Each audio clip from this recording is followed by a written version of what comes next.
Yes. Bismillahirrahmanirrahim. Assalamualaikum warahmatullahi wabarakatuh. Alhamdulillah, wassalatu wassalamu ala rasulillah wa ala alihi wa ashabihi wa man tabi'ahum bi ihsanin ila yaumiddin amma ba'd. An-Nabi sallallahu alaihi wasallam bersabda, فيما يروي عن الله تبارك وتعالى أنه قال. Nabi meriwayatkan dari Allah Allah Tabaraka wa Ta'ala berfirman.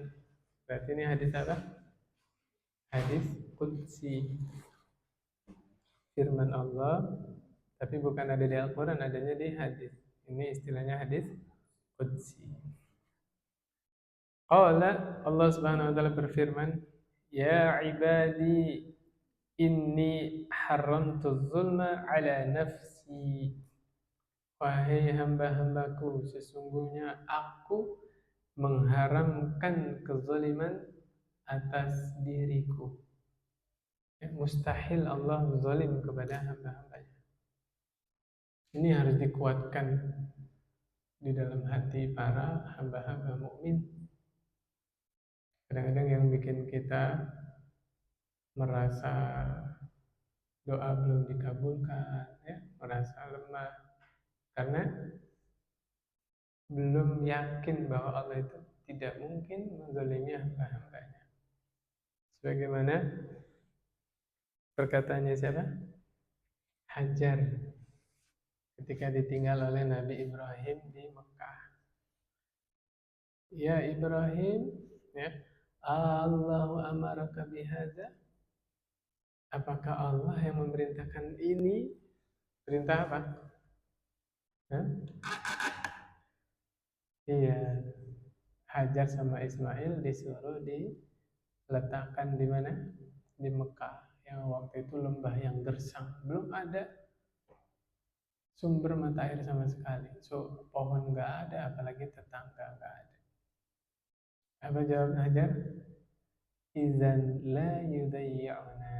Kalau begitu, Allah tidak akan menelantarkan kami. Nah, konsepnya kalau di zaman sekarang ya, kita saksikan orang-orang kafir itu Allah penuhi kebutuhannya. Iya nggak? Bahkan banyak orang kaya kan, yang punya toko emas, agama Islam dah. Yang punya bengkel, yang punya counter, yang punya toko elektronik, agamanya apa? Harusnya kita memandangnya, kalau orang yang menyekutukan Allah saja masih Allah perhatikan dunianya, maka orang-orang mukmin yang menjaga kewajibannya, menjaga ibadahnya kepada Allah lebih berhak diperhatikan, dicukupi oleh Allah Subhanahu wa Ta'ala. Itu jangan ada keraguan. Bismillah. Wallahu fi aunil abdi ma kana al-'abdu fi auni akhihi. Allah senantiasa menolong hambanya selama hambanya menolong Allah. Kalau kita menolong hamba Allah, menolong saudara ya, Allah akan menolong ya. Gimana yang kita tolong? Agama Allah. Nah, itu ke situ korelasinya ya. Ya, dapat satu poin apa? Mustahil Allah zalim. Makanya jangan suudzon kepada Allah. Husnudzon. Salah satu ibadah yang pahalanya sangat besar adalah husnudzon billah. Lanjutan. Waja'altuhu bainakum muharraman fala tadzalamu. Kata Allah, maka aku jadikan haram di antara kalian. Apa yang haram di sini? Berlaku zalim tadi. Fala tadzalamu. Janganlah kalian saling menzalimi. Ya. Kadang-kadang sebagian orang kesinggung, padahal kenyataan. Contoh perilaku zalim tapi dinormalisasi apa Pak? Jangan bahas rokok lah. Polisi tidur. Ya. Kalau rokok ya dicerna sendiri aja lah, mengganggu orang atau tidak ya. polisi tidur. Itu ada undang-undangnya ternyata. Kalau tetangga kita bikin polisi tidur ngawur, kita merasa terganggu, bisa dituntut. Ada undang-undangnya. Bakar sampah, ya kan? Zolim itu Pak. Pagi-pagi mau jogging biar seger udaranya. Malah ngirup asap. Apalagi nyetel musik-musik kenceng. Jangan musik murotal yang disetel, tapi nyetelnya malam. Zolim. Ya ini pesan sama DKM. Kalau besok di sini ada mimikran, apa mimikran? Apa? Ngaji habis tarawih itu ya kan? Ini tugasnya DKM, perhatikan waktu. Kalau di corong luar, toa, dilihat jamnya. Kalau ada waktunya jam tidur ya, orang ada yang masuk malam, ya kan? Mau istirahat dulu sebentar, ada yang baru pulang malam, ya nggak? Ada yang sakit gigi, ada ibu hamil, ada bayi kan? Dilihat. Misal, corong luar sampai jam 9 misalnya. Masih mau keasikan ngaji di mic, ya ganti speaker dalam gitu. Udah jam 10, udah. Kalau masih betah ngaji, ya ngaji lanjut. Tapi jangan di toa. Yang ngelarang ngaji kan nggak ada Pak ya. Ngaji mah sampai pagi juga monggo silakan. Yang kita kritisi adalah jangan sampai bacaan Quran kita mengganggu saudara kita yang sedang istirahat. Ya. Ini jangan sampai salah paham. Takbiran. Saya kira kalau mau sampai pagi, speaker dalam deh. Kira-kira nggak keganggu ya yang lainnya. Khawatirnya namanya tetangga kita kan nggak semuanya ini ya pengen begadang gitu. Khawatirnya. Ya kita ngambil kehati-hatian sih sebenarnya. Ya, wallah alam bisawab. Atau speaker luar volumenya diiniin kali ya. Kan bisa diatur ya? Gitu. Intinya kita sedang belajar bagaimana ibadah kita tidak mengganggu saudara kita yang sedang istirahat. Itu ininya apa tujuannya gitu ya. Wallah alam bisawab. Kemudian yang berikutnya, ya ibadi kullukum dhallun illa man hadaituhu. Wahai hamba-hambaku, setiap kalian adalah dhallun. Dhallun apa artinya? Sesat. Ini Allah yang bilang, kalian semua sesat kecuali yang aku beri hidayah. Jangan sombong, jangan berbangga diri. Kita bisa duduk di majelis sekarang ini, bisa sholat maghrib berjamaah, semuanya karena hidayah dari Allah. Nah itu saya ingat apa? Ada ustadz yang ceramah pakai bahasa Sunda, Ustadz siapa namanya? Dilaporin polisi kan, ditegur MUI kan, menerjemahkan bahwa Nabi Muhammad dulu sesat. Wa wajadaka dhallan fahada gitu kan. Dhallan, dhalun, apa? Dhalla yadillu, adalla yudillu artinya apa? Sesat, menyesatkan kan. Dhallan sesat. Tapi kan namanya bahasa Indonesia ya. Pantas kalau Nabi diterjemahkan dulu tersesat kemudian Allah beri hidayah. Akhirnya Quran terjemahannya monggo coba dicek. Terjemahan Ad-Duha di situ apa? Bingung kalau nggak salah. Benar nggak? Padahal kalaupun mau diterjemahkan secara bahasa sesat, kembali ke hadis ini, semua manusia itu sesat kecuali Allah yang beri hidayah. Termasuk Nabi Muhammad SAW. Siapa yang ngasih hidayah? Allah. Ya. Sampai Allah juga ngancam Nabi Muhammad kan? Apa ancamannya di surah Az-Zumar? La in asyrakta la yahbatanna 'amaluka wa la takunanna minal khasirin.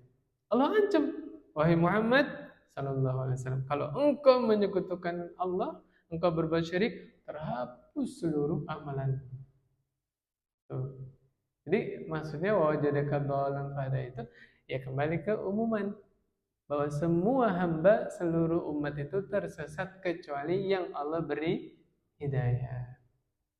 Masuk ya kan? Cuma kita punya keyakinan Nabi itu dari lahir sampai meninggal ya fitrah, hidup di atas fitrah. Ya Allah yang menyelamatkan. Dengan apa? Dari bayi 4 tahun dibelah itu dada. Ya kan? Dibersihkan jantungnya. Bagian setan itu dibuang yang warna hitamnya itu. Nggak cukup itu. Sebelum Isra Mi'raj juga dibelah lagi dadanya. 2 kali kan Nabi dibelah dadanya. Dibersihkan lagi. Nah itu cara Allah memberi hidayah kepada Nabi Muhammad sallallahu alaihi wasallam. Itu ya. Makanya paling selamat itu jangan itu ada yang mau masuk. Jangan memahami satu dalil saja, mengamalkan satu dalil saja. Digabungkan semua dalil dan dijamakan baru nggak salah paham. Jelasin salah ya. Jadi maksud ayat itu adalah ya kembali ke umuman semua manusia ya tersesat kecuali yang Allah beri hidayah. Fastahduni ahdikum kata Allah. Maka mintalah kepadaku hidayah. Aku akan tunjukkan kepadamu. Saking butuhnya kita kepada hidayah, Allah wajibkan sehari semalam minta hidayah kepada Allah berapa kali? 17 kali. Ihdinas siratal mustaqim. Nah, kita bedah sedikit tafsir. Kalau kita minta hidayahnya jujur, mengerti apa yang kita minta, akan Allah beri hidayah itu benar-benar. Ya, sebentar. Tadi apa yang kita minta? Hidayah kan? Ihdinas siratal mustaqim. Mana? Enggak ketemu. Di surah apa namanya? An-Nisa yang itu loh. Orang-orang yang diberi petunjuk itu loh sama Allah. Ketemu. Ya, kita bedah nih. Ihdinas siratal mustaqim. Ya Allah, berilah kami petunjuk. Berilah tunjukilah kami ke jalan yang lurus. Jalan yang lurus itu yang mana? Siratal ladzina an'amta 'alaihim. Yaitu jalan orang-orang yang Engkau beri nikmat kepada mereka. Nah, yang Allah beri nikmat ini siapa? Monggo dibuka An-Nisa ayat 79. 69. An-Nisa ayat 69. Apa kata Allah? Wa may yuti'illaha war rasula fa ulaika ma'al ladzina an'ama Allahu 'alaihim. An'ama Allahu 'alaihim, orang-orang yang Allah beri nikmat kepada mereka. Siapa? Minan nabiyyin was-siddiqin wasyuhada was-shalihin. Kita ini berarti setiap sholat, setiap rakaat minta petunjuk kepada Allah supaya kita ditunjuki jalannya para nabi, siddiqin, syuhada, sholihin. Saya bantu ringkas. Siddiqin, syuhada, sholihin, kita simpulkan siapa? Sahabat. Kenapa? Karena yang sudah direkomendasikan oleh Allah sahabat. Radhiyallahu anhum wa radu an. Di Al-Bayyinah ada, di At-Taubah ayat 100 ada. As-sabiqunal awwaluna minal muhajirin wal ansar walladzina taba'uhum bi ihsan radhiyallahu anhum wa radu an. Tuh. Kalau kita ngerti ayat ini bahwa yang kita minta adalah manhajnya para nabi, manhajnya para sahabat, Allah buka hati kita. Begitu mudah menerima kebenaran. Nabi ngerjain, sahabat ngerjain, kita ikut. Belum nemu kita dalilnya bahwa Nabi ngerjain. Sahabat juga kita belum nemu keterangannya. Pending. Beres. Bener nggak? Udah gitu aja manhaj kita dalam beragama. Nggak usah pusing-pusing. Jelas dalilnya, sahabat ngerjain ya. Kita mah tinggal makan jadi. Buku fikih banyak, buku tafsir ada, ya kan? yang ada di buku tafsir, buku fikih, kerjain, selesai. Itu. Makanya kalau benar-benar mohon hidayahnya, tahu apa yang kita minta, Allah beri petunjuk. Tapi lanjutannya itu loh, ghairil maghdubi alaihim, bukan jalannya orang-orang yang engkau murkai. Siapa itu? Yahudi. Kenapa Yahudi Allah murka kepada Yahudi? Berilmu tapi tidak mengamalkan ilmunya. Maka kalau ada orang Islam yang tahu ilmunya terus nggak ngamalin, tasyabuh dengan Yahudi. Sering nggak nih ceramahnya? Man tasyabbah biqaumin fahuwa minhum. Kedalaman ini ceramahnya. Ya kan? Betul nggak? Kabura maqatan indallahi an taqulu ma la taf'al. Saya juga serem ini ngomong kayak begini. Ya, orang yang tahu ilmunya tapi tidak diamalkan ilmunya, mirip siapa? Yahudi. Walad dalin, dan bukan jalan orang-orang yang sesat. Siapa yang sesat di sini? Kenapa Nasrani sesat? Beramal tanpa ilmu. Orang Yahudi berilmu tidak mengamalkan ilmunya. Orang Nasrani beramal tanpa ilmu. Orang Islam semangat menuntut ilmu, berusaha mengamalkan ilmu yang didapat. Makanya kata Nabi apa? Wasta'in billah. Jangan ngandelin diri sendiri. Ihris ala ma yanfa'u wasta'in billah. Kalau ngandelin diri sendiri, futur. Gak akan nyampe tujuan. Pegang nih omongan saya. Bentar lagi Ramadan. Bapak ibu-ibu semangat pengen khotamin Quran. Tahun ini saya bisa 3 kali khotam. Jajal nggak minta tolong sama Allah. 1 kali khotam juga nggak akan kecapean. Nggak akan kesampaian. Tapi kalau dari awal, ya Allah, saya tidak akan mampu mengkhatamkan Quran kecuali atas pertolongan Engkau ya Allah. Tolonglah hambamu yang lemah ini ya Allah. Baru Allah kasih semangat itu. Biar semangat, ingat apa Pak? Ingat mati Pak. Jajal mau tidur tapi ingat mati, nggak jadi tidur. Wudu Bapak. Sholat taubat. Ngaji baca Quran, ya kan?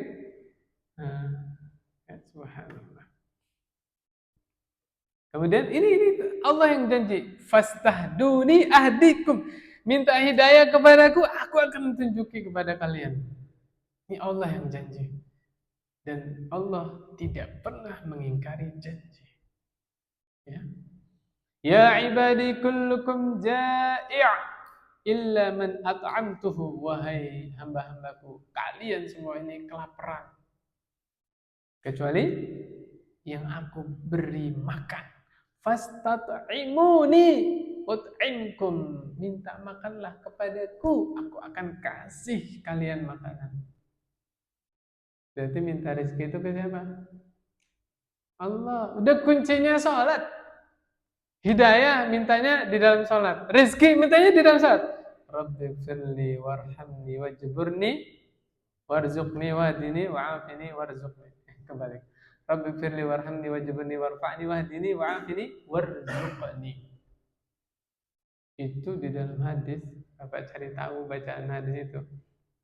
Ketika Nabi ngajarkan doa itu udah mencakup seluruh yang dibutuhkan manusia.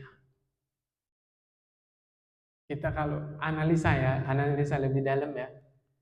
Seluruh gerakan sholat semuanya memuji Allah kecuali duduk di antara 2 sujud. Ayo, berdiri, Al-Fatihah, pujian.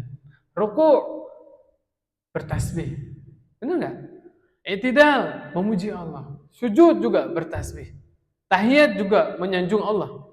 Kecuali duduk di antara 2 sujud, murni semuanya doa. Makanya itu duduk di antara 2 sujud itu sebenarnya pemberian dari Allah, itu khusus hambanya minta kepada Allah. Rabbi firli warhamni wajburni warfa'ni wahdini wa'afini warzuqni. Itu kalau kita khusyuk mintanya, kata Nabi, itu sudah mencakup semua yang dibutuhkan manusia. Tapi kadang-kadang kita lalai. berapa tahun kita sholat, ribuan kali nggak kehitung, sampai sekarang nggak tahu artinya apa itu. Sebenarnya kan?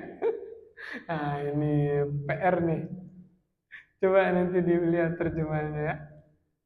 Kalau perlu berbagi sama yang lain. Screenshot, jadiin status. Biar semua yang sholat mengerti apa yang diminta.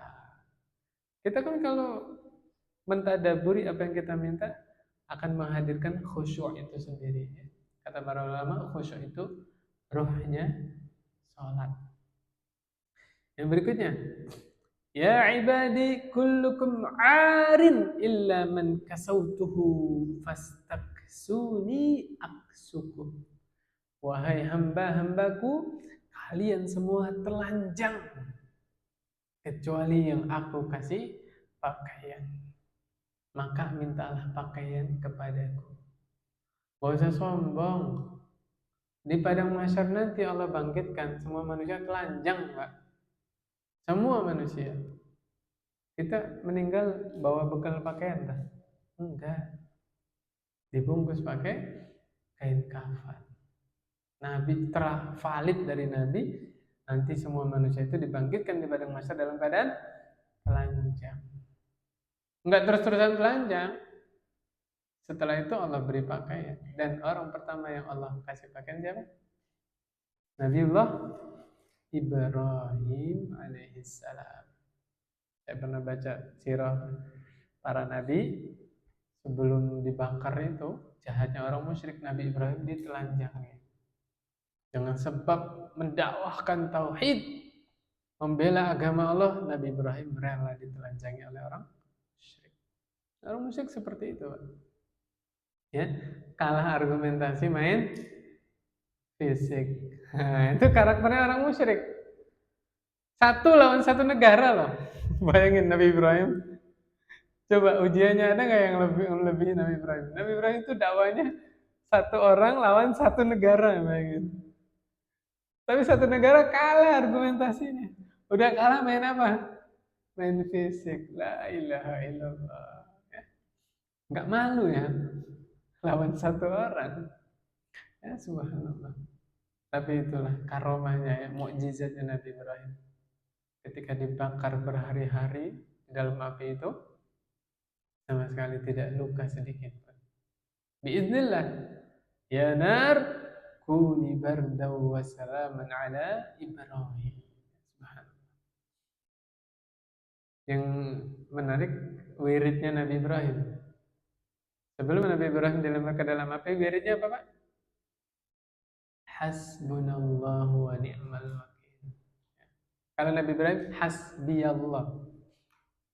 Sama aja, kalau hasbiyallah artinya aku. Cukuplah Allah bagiku. Wa ni'mal wakil, beliau sebaik-baik pelindung. Kalau hasbunallah, cukuplah Allah bagi kami. Itu yang dibaca Nabi Muhammad SAW ketika perang apa saya lupa. Khandaq bukan? Perang Ahzab kalau nggak salah ya. Atau perang Uhud, saya lupa itu. Ditakut-takutin sama orang munafik. Aduh, banyak banget pasukan lawan, banyak. Ekspektasi mereka, sahabat takut. Malah nambah-nambah keberaniannya. Hasbunallahu wa ni'mal wakil. Subhanallah. Ya. Jadi minta makan ke siapa? Allah. Minta pakaian ke Allah. Minta hidayah ke Allah. Di mana mintanya? Salat. Nah, itu mencakup semuanya.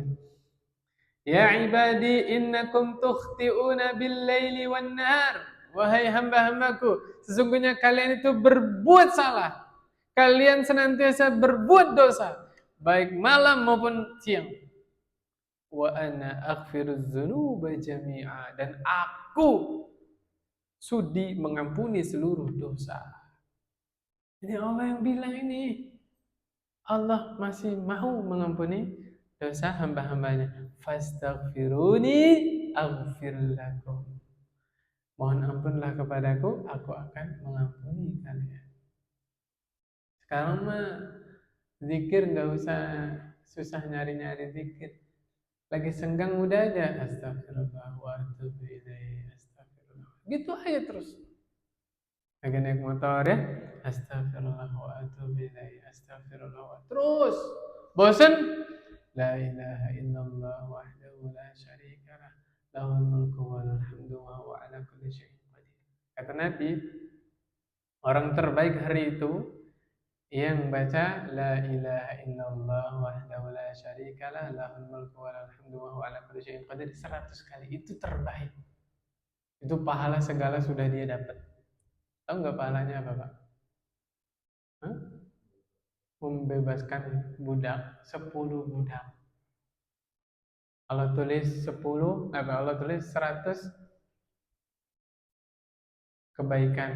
Allah hapuskan 100 kesalahan. Bisa saya salah ini, saya agak lupa jumlahnya 100 atau berapa. Pokoknya kesalahan-kesalahannya Allah hapuskan. Walaupun sebanyak buih di lautan. Coba nanti dicek lagi hadisnya. Orang yang bisa menyaingi orang ini hanyalah yang zikirnya lebih banyak dari dia. Kan tadi minimal berapa? 100. Nah kalau Bapak lebih dari 100, berarti lebih baik lagi. Ya udah nggak usah dihitung, ngambil naik mobil, naik motor. La ilaha illallah wahdahu la syarikalah, lahul mulku wa lahul hamdu wa huwa ala kulli syai'in qadir. Terus diulang-ulang. Jadikan itu kalimat terakhir kita ucapkan sebelum kita meninggal. Ya. Kembali ke sini lagi. Minta ampun kepada Allah Subhanahu wa taala. Nabi mohon ampun dan bertaubat sehari semalam tidak kurang dari 100 kali. Ya, terus kita siapa? Nabi itu udah pasti masuk surga. Nabi nggak punya dosa, ya kan? Tapi taubatnya, istighfarnya sehari semalam nggak kurang dari 100 kali. Sholat malamnya, kemarin udah kita bahas, ya kan? Lanjut. Ya ibadi, innakum lan tablughu durri fatadurruni. Wahai hamba-hambaku, kalian itu sama sekali nggak bisa memudorotkanku. Seandainya kita nggak sholat sama sekali, Allah mudarat nggak? Enggak. Oke? Walan tablughu naf'i fatanfa'uni. Kalian juga nggak bisa memberikan manfaat kepadaku. Ya? Ini harus dipahami. Bahwa apapun yang kita lakukan, efeknya itu Allah kembalikan kepada pelakunya. Sama sekali Allah tidak dimudaratkan, sama sekali Allah tidak menerima manfaat. Kalau kita nggak sholat, ya Allah nggak mudarat.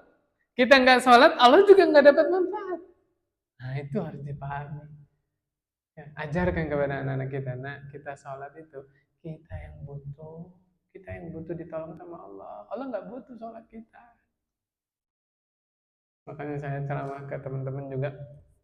Setiap kita nolong orang, sedekah tuh demi Allah, dia itu nggak butuh sedekah kita.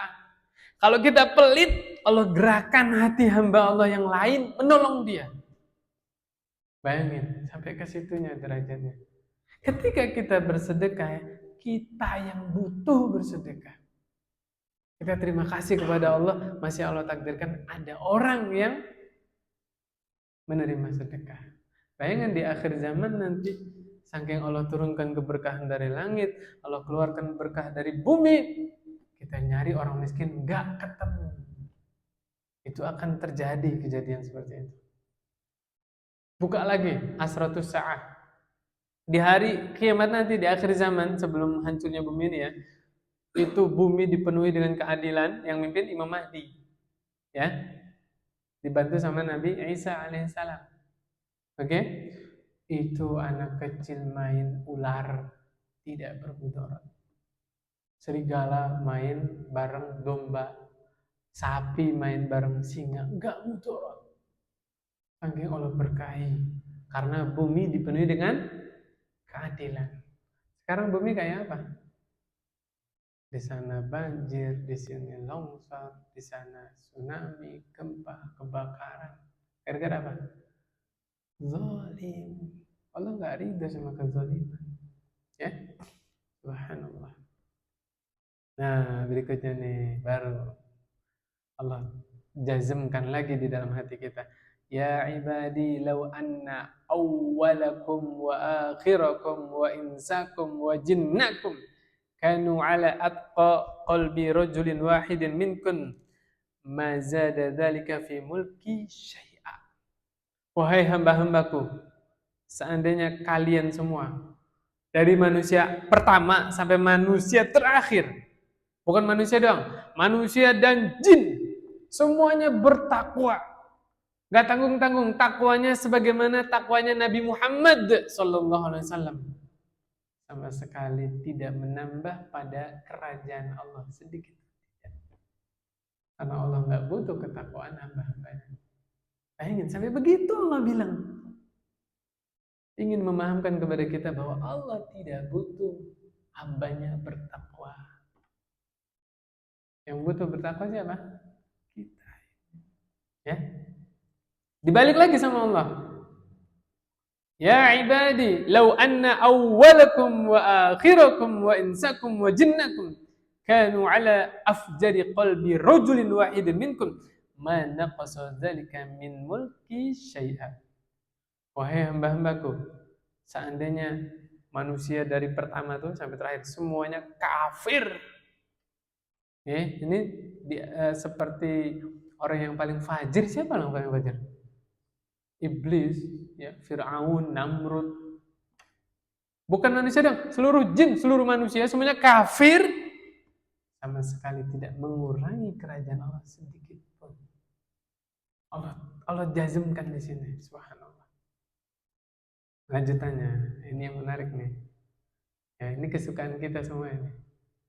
Kata Allah Subhanahu wa taala, ya ibadi law anna awwalakum wa akhirakum wa insakum wa jinnakum qamu fi sa'idin wahidin fasa'aluni fa'ataitu kulla insanin mas'alatah ma naqasa dzalika mimma 'indi illa kama yanqusul mikhyat idza udkhilal bahr. Perlu diterjemahin apa enggak usah? Ini udah pernah mondok yang enggak usah diterjemahin lagi. Kata Allah, wahai hamba-hambaku, seandainya seluruh kalian, mau jin manusia, dari manusia pertama sampai manusia terakhir, semuanya ada di tempat yang tinggi, kemudian berdoa, minta kepada Allah. Yang diminta tadi, seluruh jin dan manusia, Allah penuhi semuanya, sama sekali tidak mengurangi kenikmatan yang ada di sisi Allah. Semuanya Allah kasih. Bapak kalau dikasih kesempatan sama Allah, minta apa Bapak? Kerajaan. Oh, kerajaan itu di segala-gala. Bapak punya wilayah, punya anak buah, punya harta, punya istri, punya selir. Ya kan? Itu semua yang diminta oleh manusia dan jin, Allah penuhi semuanya. Nikmat yang ada di sisi Allah sama sekali tidak berkurang. Sampai Allah dekatkan logika kita, ya, pendekatan pemahaman. Allah permisalkan jarum, kalau Bapak celupin ke mana? Laut, kemudian Bapak angkat lagi, ada sisa nggak di jarum itu? Air. Hah? Nikmat Allah lautnya itu.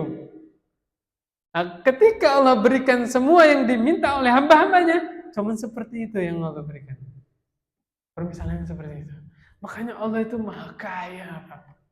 Kenapa kita berharap kepada makhluk yang begitu miskin? Berharap kepada Allah yang maha kaya.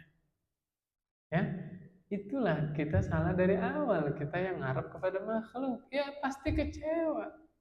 Tapi kalau kita berharap kepada zat yang maha kaya, yang memenuhi seluruh kebutuhan hamba-hambanya, selamanya kita tidak akan pernah kecewa.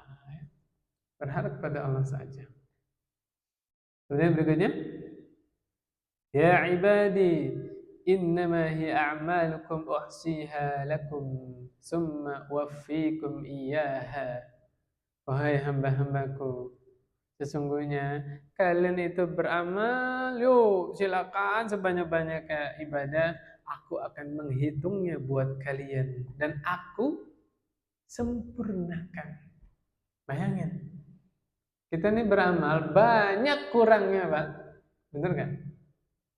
Allah terima, Pak. Allah sudi menerima ibadah kita yang penuh dengan cacat. Allah sempurnakan nanti. Allah yang menyempurnakannya. Ya. Faman wajada khairan falyahmadillah. Siapa yang mendapat kebaikan? Coba saya tanya dulu nih, saya klarifikasi. Siapa yang mendapat kebaikan, maka pujilah Allah, alhamdulillah. Bapak kalau dengar kata-kata mendapat kebaikan, apa yang di benak kita? Dapat apa, Pak? Dapat rezeki, dapat apa lagi? Hah? Dapat istri, dapat apa lagi, Pak? Hah? Istri Bapak baik ya? Masya Allah. Rezeki Bapak baik. Apa? Dapat anak. Hah? Nah, yang saya maksud kebaikan apa? Kita bisa berbuat baik, itu kebaikan.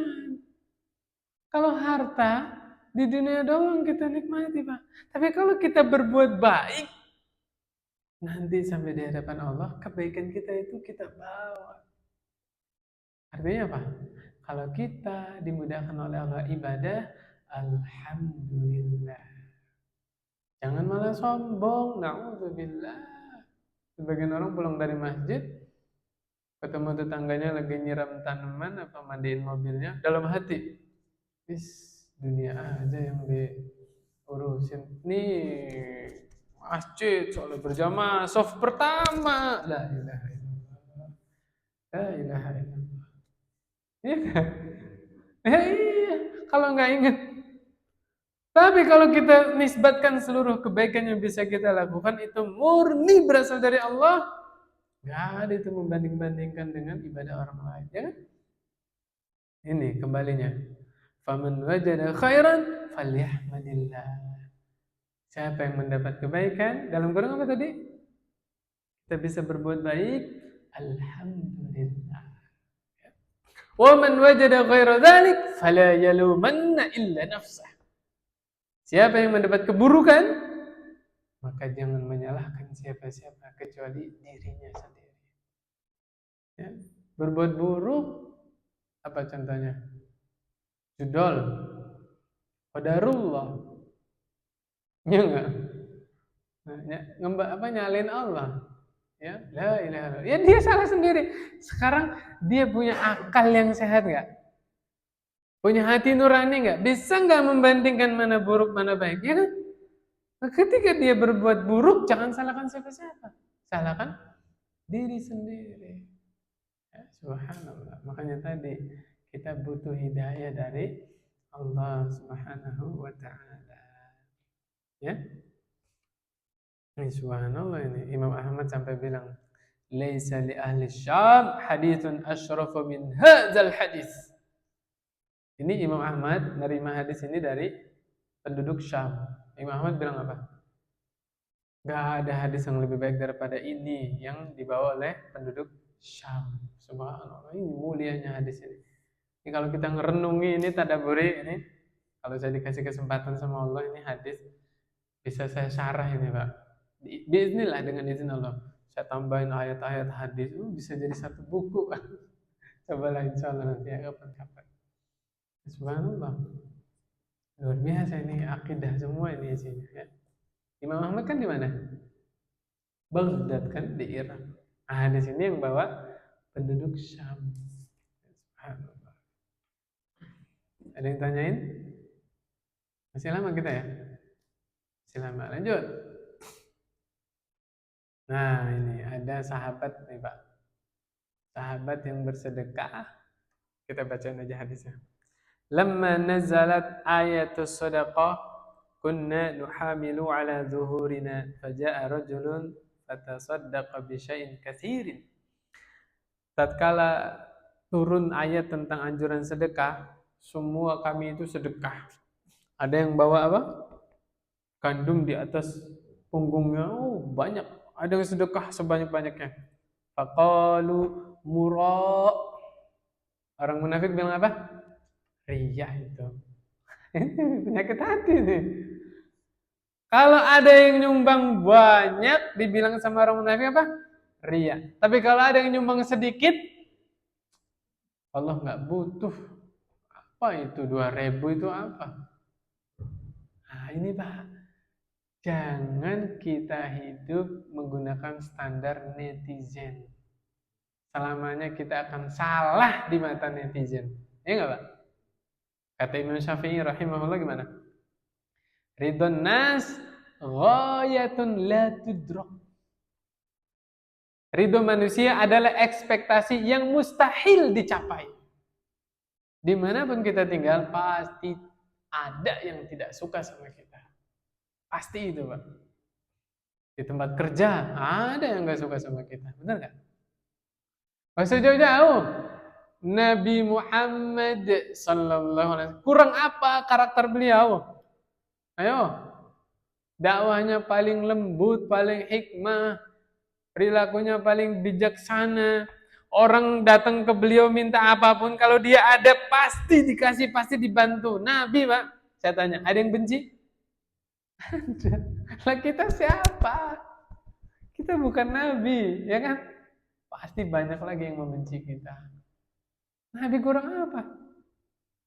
Dari sebelum jadi nabi kan udah baik kan karakternya. Makanya ketika baru dapat wahyu pertama kali al-alaq itu kan, zamiluni, apa bahasanya? Shock, ya, sampai meriang Pak, sampai gemetaran ketakutan gitu kan. Ya Bapak bayangin di goa malam-malam gelap, belum ada listrik, tiba-tiba ada baju putih datang suruh baca, nggak bisa baca, dipeluk sampai kenceng, sampai sesek Pak Nabi dipeluk sama malaikat Jibril. Kalau Bapak ngalamin gitu, nggak ketakutan dah? Gak usah di goa, di kamar sendirian ya tiba-tiba muncul makhluk, ya kan? Khadijah bilang apa? Demi Allah, sekali-kali Allah tidak akan menimpakan keburukan kepada engkau. Kenapa? Engkau suka berbuat baik kepada tetangga, memuliakan tamu, menolong orang yang lagi susah. Tuh, Khadijah. Dari sebelum Nabi jadi Nabi, ya, Nabi Muhammad SAW di bawah umur 40 tahun, sudah jadi pribadi yang baik. Dan masyarakat Mekah cinta sama beliau, satu kota Mekah. Mulai beliau dimusuhi gara-gara apa? Ketika membawa kebenaran, baru dimusuhi. Ya kan? Nah, maka jangan aneh kalau ada ustadz-ustadz yang menyampaikan kebenaran kok ada aja yang benci. Itu sunatullah. Ya, sunatullah. Boleh cari analisis ya. Cari dari zaman Nabi Nuh sampai Nabi Muhammad SAW. Melulu dakwahnya Nabi itu pasti ditentang oleh masyarakat setempatnya. Karena kebenaran itu yang dibawa oleh para Nabi melulu bertentangan dengan apa? Tradisi yang berlaku ketika itu. Di zaman Nabi Lut, tradisinya apa? LGBT, homoseksual, lesbian. Nah, Nabi Lut datang bawa kebenaran. Disambut baik. Innahum unasun yatatahharun, kata masyarakatnya. Itu Lut sama keluarganya itu orang yang sok suci. Nah, bilang begitu, Pak. Makanya jangan aneh kalau ada orang suka ke masjid, suka berjamaah dibilang apa? Suka pengajian dibilang apa? Sok alim. Itu ucapannya kaum Nabi Lut. Sok suci, nggak mau gabung sama kita. Yalah, udah dari dulu, itu bukan hal baru. Jadi santai aja. Makanya tadi di awal kata saya Pak, kita hidup bukan dari ucapan netizen. Standarnya Al-Quran dan Sunnah. Ya, kita koreksi, kita perbaiki kalau bertentangan dengan Al-Quran dan hadis. Nah ini lanjutnya ya. Waja'a rajulun akhar fatasaddaqa bisa'in. Nah, tadi. Yang tadi bawa sekarung gandum dibilang apa? Ria. Pas bawa segenggam doang, satu sok. Satu sok itu berapa? 2,5 kilo ya. Setengah kilo ya? Ya, pokoknya segitulah ya. Semampunya dia lah, sedikit doang. Faqalu innallaha laghaniyun an sa'i hadza. Allah tidak butuh satu sa' ini. Serba salah. Apalagi yang ngomentarin siapa ini? Orang munafik. Nah, ini nanti Allah tegaskan perilaku mereka di surah At-Taubah ayat 79. Apa kata Allah?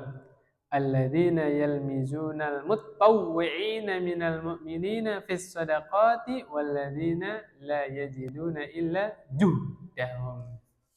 Itu Allah langsung bela orang-orang mukmin yang sedekah tadi.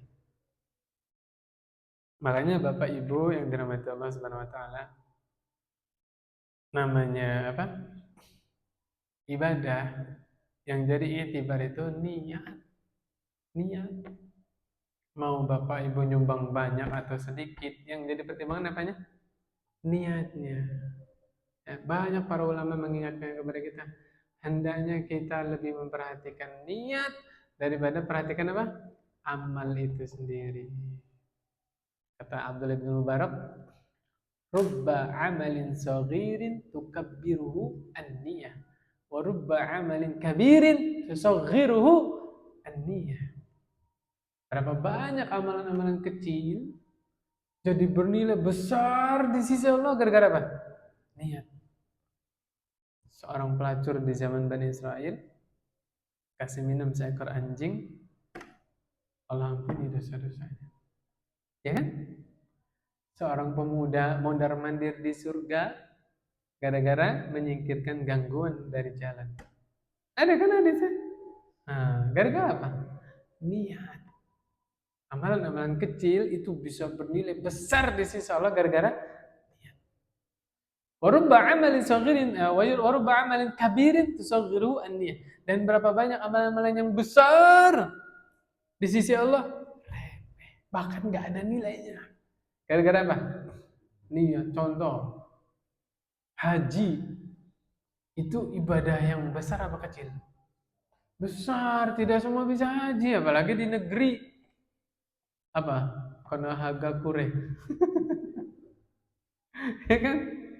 Berapa puluh tahun antrinya, ya kan? Berarti kan orang yang bisa haji, orang pilihan doang. Dalam kurung yang punya harta, ya kan?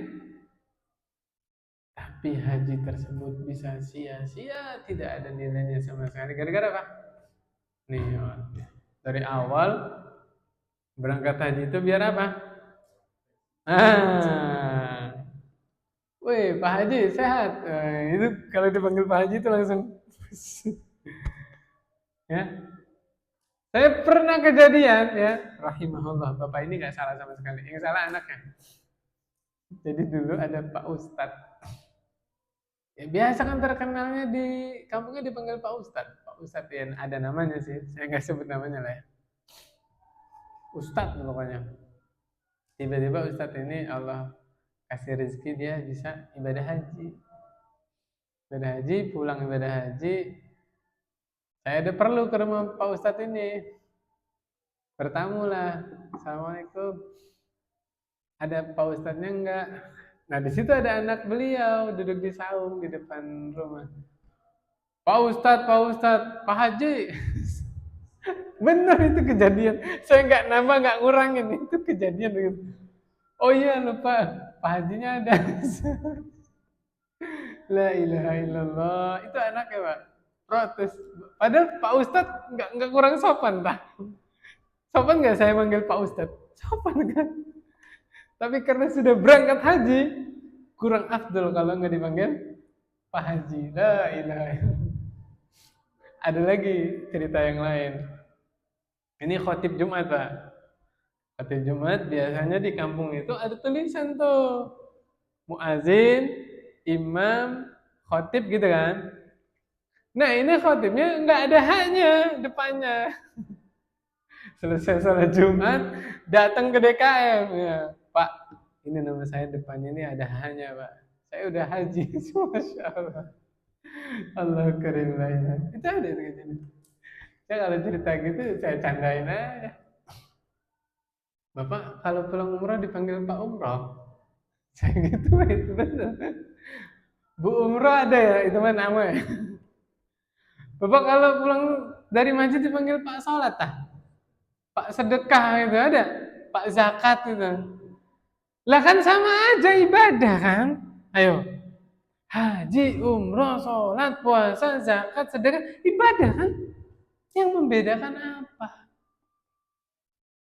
Bahkan kalau kita teliti sejarahnya, gelar haji itu diberikan oleh pemerintah Belanda untuk menandai yang membawa pemahaman Wahabi. Karena orang pulang haji, kaget saya. Itu dikasih buku dari Arab Saudi. Yang disebarkan pemahaman-pemahaman Wahabi. Nah, itu. Kan ada terjemahan Indonesia juga kan? Belanda mewaspadai itu.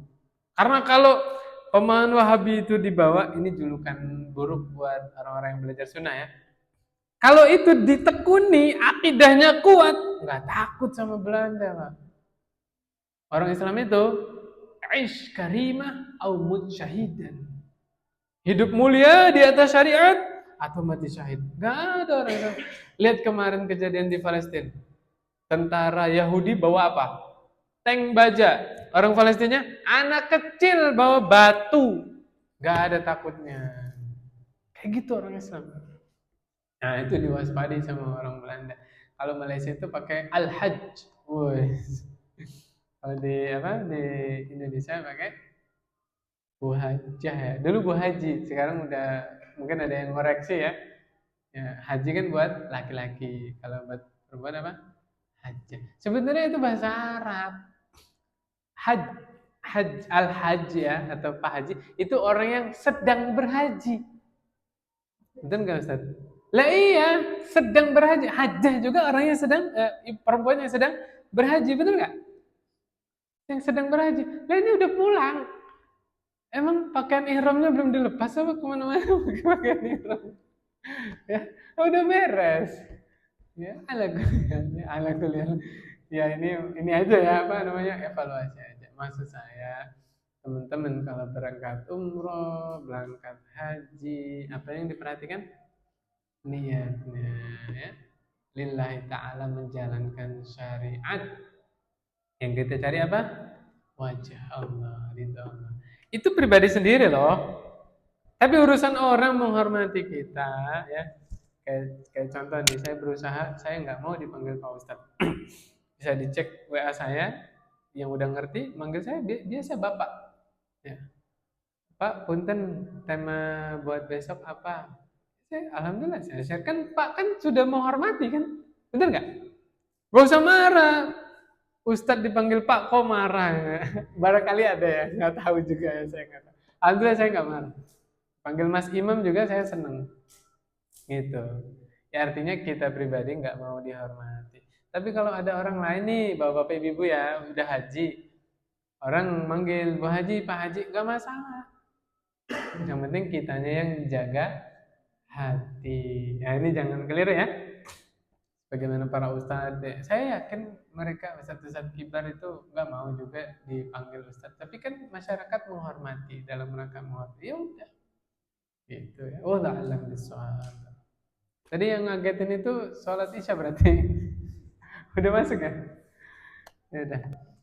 Subhanakallahumma bihamdik asyhadu an la ilaha illa anta astaghfiruka wa atubu ilaik. Assalamualaikum warahmatullahi wabarakatuh.